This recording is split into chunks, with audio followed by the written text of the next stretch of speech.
My Lords, I join what I'm sure will be a chorus of praise for the Noble Lady Baroness Cumberledge, and both for securing this debate and for her brilliant work over many years on these issues, particularly on vaginal mesh.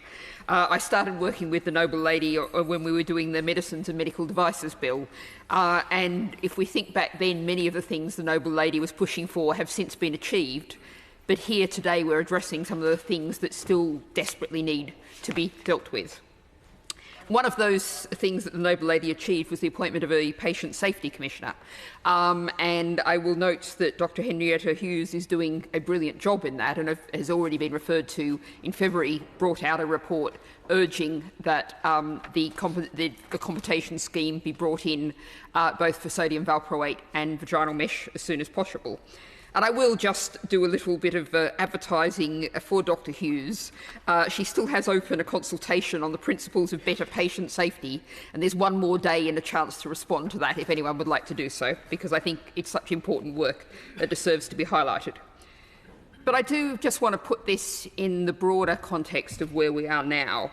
We do seem to be hearing weekly about a cascade of official and government failures. The Grenfell Tower tragedy, the Horizon scandal, the inflected blood disaster, the Hillsborough tragedy. Now, obviously we have a new government and they do not bear direct responsibility for any of those circumstances, but it does present them with an enormous challenge. The challenge to respond sensitively, appropriately and in sufficient speed to do everything possible to ameliorate the circumstances of the victims. There's also a challenge, which I think these cases also throw up, to acknowledge that the talk we've been hearing for so many years about cutting red tape is a deeply dangerous approach, that we need rules and regulations and controls to keep us safe. As the Noble Lady Baroness Sugg was just drawing attention to, we need to keep under control what people who are making profit are doing to increase those profits. And we also need to listen to the people who are adversely affected when things start to go wrong.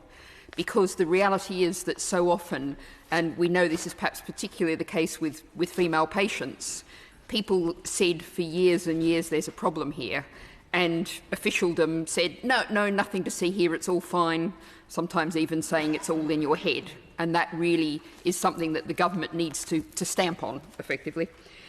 And I will note that I understand that it's early days of the new government, but I have noticed, and this is not directed particularly at the Noble Lady, the Minister in general, but the government overall, when I'm putting down written questions and getting the answers, I seem to be getting essentially the same answers as I was getting a few months ago under the previous government.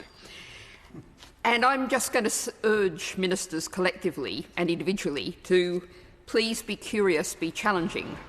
Just because an answer was given 6 months or 12 months or 2 years ago, do ask if the answer is still the right answer, if indeed it was the right answer in the first place. So some quick specific points. A number of people have referred to the recent settlement in the court case against the manufacturers. One of the issues that raised was the fact that hundreds of women were unable to make a claim due to a strict 10-year time limit from the date that the product was manufactured. Is that something that the government is planning to do something about?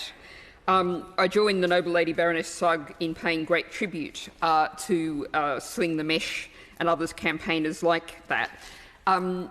Is the Noble Lady and the Minister ensuring that her door is open not just to that group, but so many other campaigning groups? It would be great to hear that that is the case. And a further point is when, this is the question everyone is asking, of course, Dr. Hughes recommended at least an interim payment scheme for vaginal mesh and sodium valproate. When are we going to hear that? I'll ask the question. A very specific point, the Independent reports June Dunn, a 64-year-old who's been waiting for corrective surgery since 2019. What are the waiting lists like?